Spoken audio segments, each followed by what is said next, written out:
com alegria e com a graça de Deus, com as luzes do amor e do Divino Espírito Santo, nesse momento, diretamente do estúdio da TV Primeira TV São José, e com as bênçãos do Menino Deus, com a proteção e a saúde do Senhor Jesus dos Passos e do Cristo ressuscitado, encontramos-nos novamente em mais uma terça-feira, às 15 horas, e o nosso programa sempre é de meia hora, para poder levar alguma orientação, alguma explicação, tirar alguma dúvida aos telespectadoras e telespectadores da TV Primeira,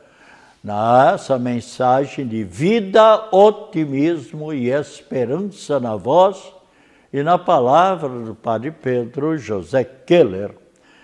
Há quantos anos que eu já venho levando essa mensagem e eu me sinto sempre feliz de poder distribuir um pouco o pão da palavra, o pão da mensagem, o pão da palavra de Deus, uma oração também de vez em quando e uma mensagem positiva nesse mundo que nós estamos vivendo tão angustiado, tão vazio, tão nervoso.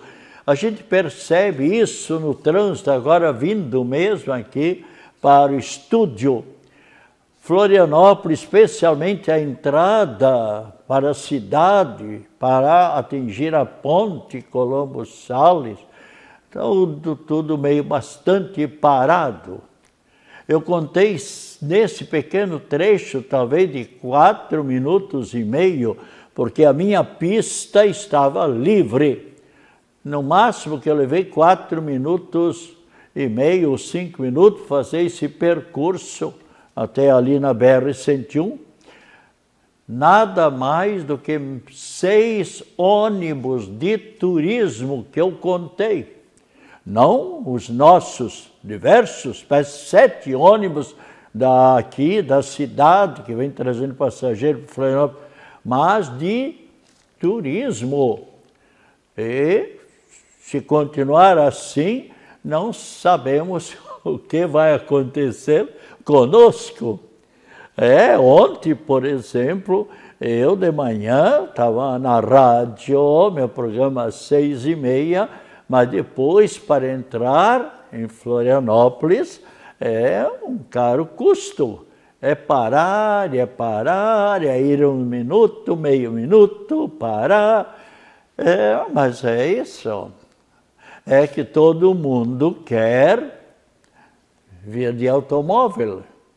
Aliás, há uns 8, 9, 10 anos, porque eu estou em Florianópolis já 58 anos, 57 anos e meio para 58 anos, desde 1968.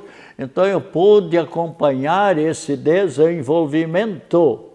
Mas há 9 ou 10 anos atrás, foi feito um levantamento pela prefeitura, o trânsito, fizeram um levantamento, 75% dos carros que entravam para Florianópolis estavam com um passageiro apenas, somente um motorista. Mas também eles fizeram a campanha, se cada automóvel trouxesse ao menos mais duas pessoas.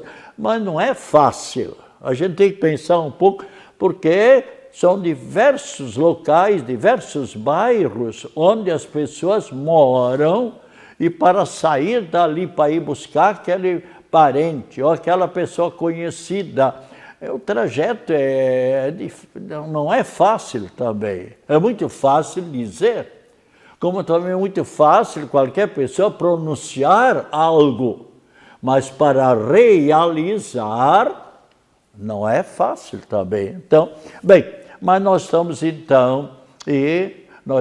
no mês de outubro, que é um mês das Santas Missões, que é o mês do missionário, que é o mês especialmente da juventude missionário, ou também o mês da Santa Infância Missionária, porque em muitos países, também no Brasil, há muitas crianças que são verdadeiras missionárias e missionários, levando a palavra de Deus. E o que é que acontece?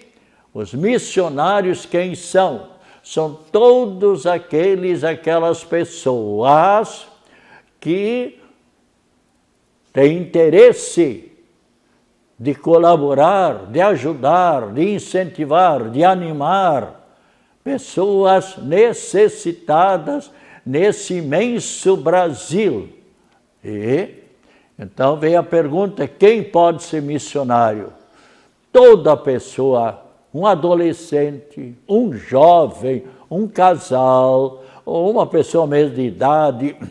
Então, eu tive a ocasião de estar, há muitos anos atrás, 1970, portanto, vão lá 53, 55 anos, coordenando estudantes da Universidade Federal, porque eu fiz a Faculdade de Filosofia, na época havia só 3 anos de Faculdade de Filosofia, fiz em Porto Alegre, e fiz lá também 4 anos de Faculdade de Teologia, mas depois o MEC, ou seja, o Ministério de Educação e Cultura, aumentou mais 1 ano de Filosofia, fez bem, e sempre o estudo é muito importante. Aí, então, eu já estava na catedral e dei um jeito de coordenar os meus trabalhos para que durante 1 ano, todo dia de manhã, eu fosse até a Universidade Federal fazer o 4º ano de filosofia endereçado, dirigido para a psicologia. Tanto é que eu tenho também o registro de psicólogo, de psicologia. E mais tarde, também, o padre Agostinho Petri, hoje bispo emérito de Rio do Sul, muito amigo meu, ele era pároco na paróquia, no Santuário Nossa Senhora de Fátima, no Estreito, e eu na catedral. Então, nós fomos a São Paulo fazer, na Faculdade Anchieta, o curso de parapsicologia, com o grande padre Quevedo, que faleceu há uns 4 anos atrás, com 89 anos, quanto me consta, e, se eu não me engano, também faleceu lá em Belo Horizonte. Nós, então, nós 2 padres, nos encaixamos num curso de filosofia que já tinha 42 alunos na época e fizemos então esse 4º ano de filosofia.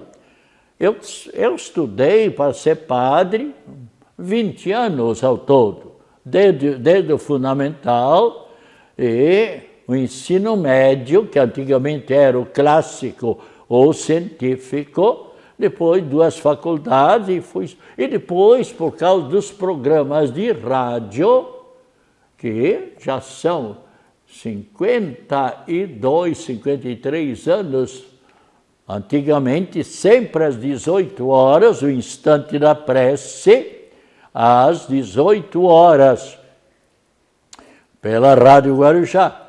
E mais tarde, aí parei uns 3 ou 4 anos e tal, aí, então, tive a chance também de continuar o programa de rádio, bem como faz 32 anos, 33 por aí, que eu estou exatamente na TV.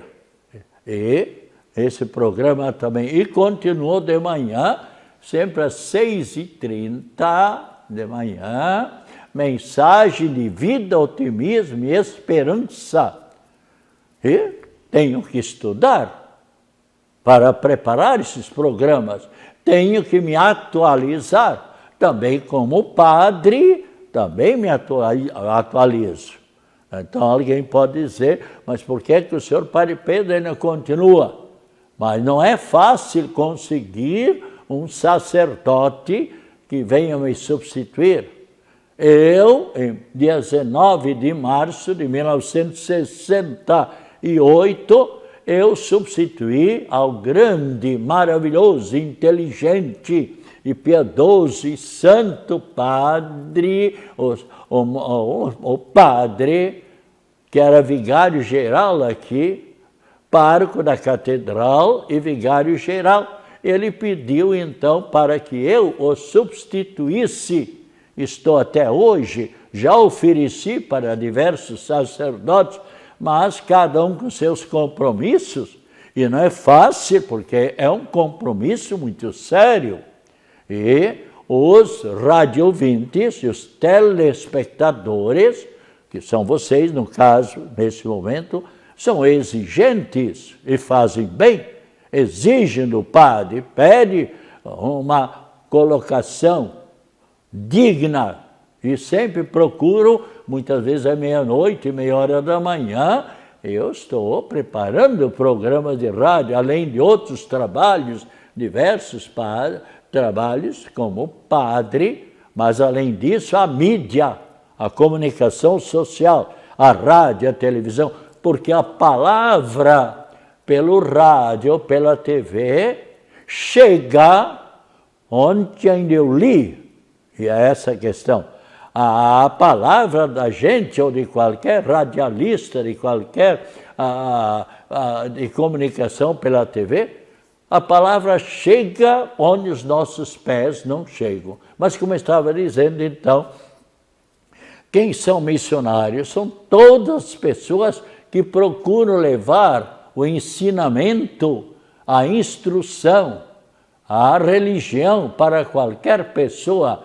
Então, pode ser um bispo que é emérito, que já passou de 75 anos, ou está fazendo 75 anos, que deixa a sua diocese para um bispo mais jovem, e ele, então, muitos deles se embrenham junto às missões, no meio da Amazônia, da Rondônia, ou mesmo no Nordeste.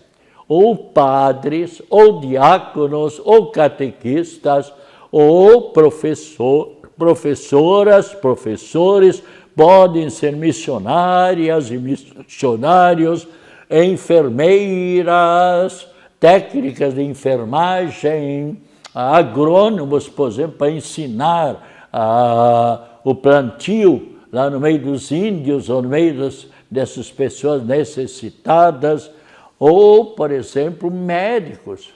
Eu, por exemplo, tive a ocasião de coordenar, em 1970, um grupo de 33 estudantes das diversas faculdades da nossa Universidade Federal, durante 45 dias, 1.700 quilômetros além de Manaus. E tive também contato com os índios ticunas, celebrei missa para eles, apesar de eles não entenderem a nossa língua. Porque não sei se você sabia, telespectador, a missa é rezada no mundo em mais de 6.000 línguas, idiomas ou dialetos. Somente no Brasil, os índios falam entre si 253 dialetos. Os dialetos, a língua deles. Então, e também há padres que conhecem, são muitos os padres, os religiosos ou professores que estão no meio dos índios. No meu caso, por exemplo, celebrei 2 missas ali para os índios. E a professora Dona Dinaí, que eu nunca me esqueci o nome dela, passaram-se já 50 e poucos anos, e ela então ia explicando um pouco para os índios na língua deles, porque era professora e é professora, não sei se ela vive ainda, que Deus a conserve de saúde. Bem, então, todas essas pessoas que eu citei antes podem ser missionárias ou missionários, ou mesmo outra pessoa. E lá, por exemplo, em São Paulo de Olivença, a gente encontrou, por exemplo, num pequeno colégiozinho, 3 religiosas que vieram lá do Nordeste, as 3 com uma ou duas faculdades. Uma delas tinha sido Miss Recife, muito bonita, e as pessoas sendo professoras lá, visitando também as pessoas enfermas, numa pequenino, um grande município, talvez umas 5 vezes o município de Florianópolis, ou até mais, mas ali a distância entre uma casinha e outra, uma distância, a pequena cidadezinha tinha 1.263 habitantes apenas. Então, pequenina cidade, também sem estrada. O único automóvel que estava lá era um Jeep da última guerra. Então, imagina só, único, porque não tem estrada, a estrada lá é água, é o rio Amazonas. Aliás, para quem não sabe, o rio Amazonas tem 7 nomes, começa lá, nas fronteiras, com o nome de Amazonas Ucayali, e depois vem com o nome de Maranon, enfim. E quando tem um encontro com o Rio Negro, o Amazonas com o Rio Negro, então dali em diante se chama Amazonas. E também Amazonas é o maior rio do mundo. E não é lá como conhecíamos antes sempre. Então, bem, mas ali, então as pessoas que vão no meio dos índios passam por muitas necessidades.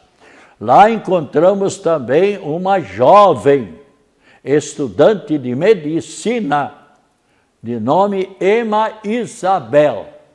Ela estava lá 1 ano e 10, 11 meses. Filha lá do Uruguai. E quem era? O pai e a mãe, médica e médicos. Ambos médicos, filha única, pais, segundo se sabe, riquíssimos, economicamente falando, e cada ano a filha podia escolher o carro que ela quisesse. Ia para a universidade. Quando estava para terminar o 5º ano de medicina, faltando mais um ano para se formar, o que é que ela disse lá no mês de agosto, segundo ela nos contou? Pai e mãe, eu neste ano eu não quero carro, eu quero ir para o Brasil. Aí os pais não sabiam do plano dela.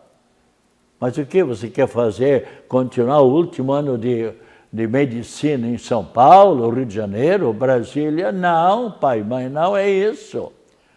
É que eu estive na biblioteca da universidade, peguei uma revista lá, mostrando a miséria, a pobreza de muitas pessoas no Brasil, especialmente lá no Nordeste ou na Amazônia.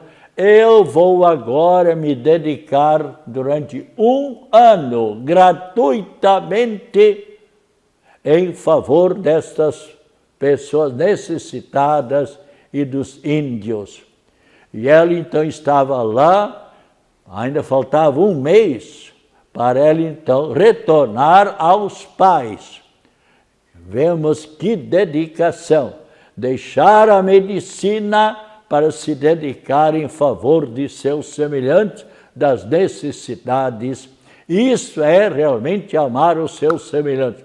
As mãos dela, desta M. Isabel, muito calejadas. Por quê? Remando, a única estrada lá é exatamente o remo. E ela visitando os índios, visitando os pobrezinhos, os enfermos, pegava a canoazinha e ia remando. Olha, ela deu um exemplo para todos e cada um de nós, universitários. Havia universitários cujos pais eram riquíssimos e ficaram muito admirados. E os pais, é claro, filha única. E para matar e esquecer a filha em parte, a gente soube que eles viajaram para a Europa durante 4 meses.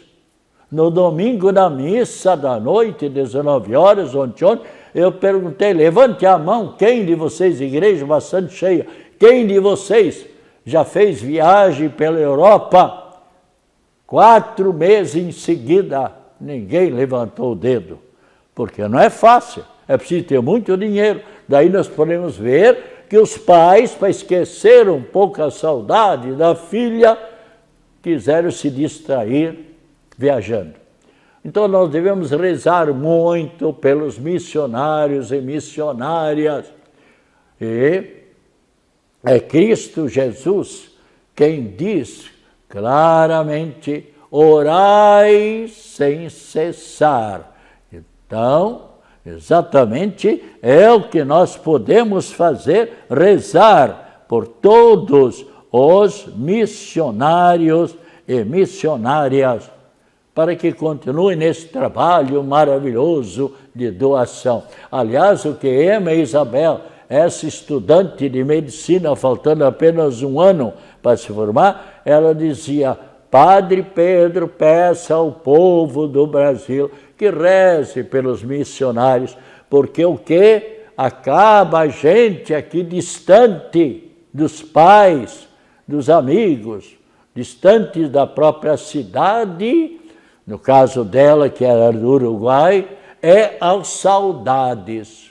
Ainda bem que agora, daqui a 1 mês, eu vou voltar para a minha cidade, para meus pais. Bem, então, missionários são todas as pessoas que têm a vocação de ajudar, de colaborar em favor dos seus semelhantes. Aliás, não é preciso também ir para as missões.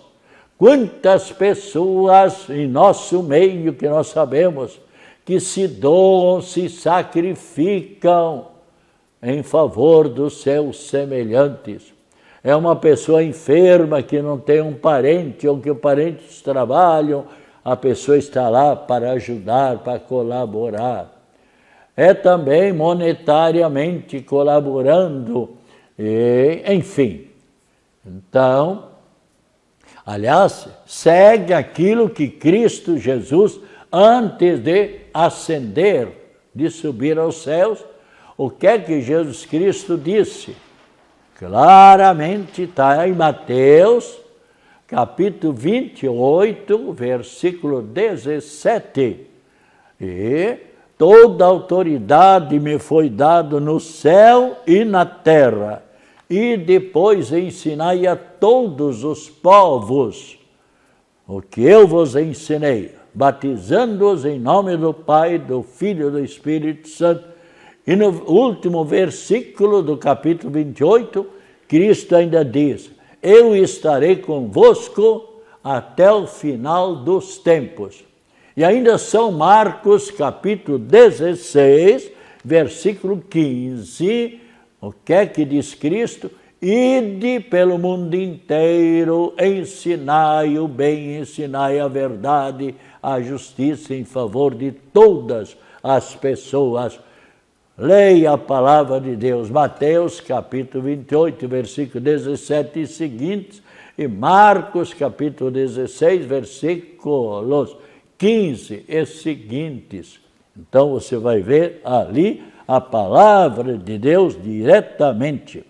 Então, quem pode ser missionário é todas as pessoas que procuram colaborar com o seu próximo. Aliás, o Papa que está no céu, o Papa Bento XVI, dizia: o nosso próximo, o nosso semelhante, é aquela pessoa que precisa da nossa colaboração, da nossa ajuda. Se, por exemplo, acontece um vizinho ficar doente, não tem ninguém ali para socorrê-lo, e nesse ponto, quantos gestos maravilhosos de enfermeiras, de técnicos de enfermagem, de médicos, que vão ao encontro da pessoa. Mesmo na igreja, por exemplo, às vezes acontece uma pessoa desmaiar. Já tem acontecido, eu já presenciei. E ali tem um médico, tem uma enfermeira, logo estão ali prontos e tal, já vão orientando o que é necessário, porque tem o conhecimento. Então é muito importante nós sempre nos voltarmos aos nossos semelhantes.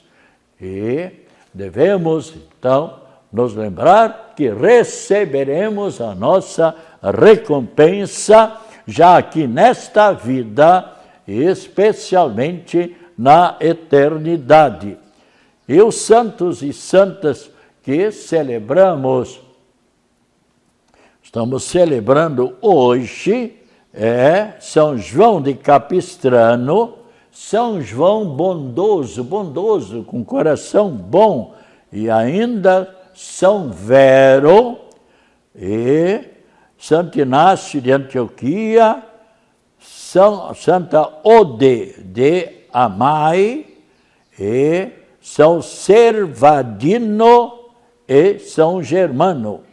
Também hoje o Dia Nacional do Livro, da biblioteca, bem como ainda temos mais ainda, é o Dia da Aviação Brasileira, Dia do Avião.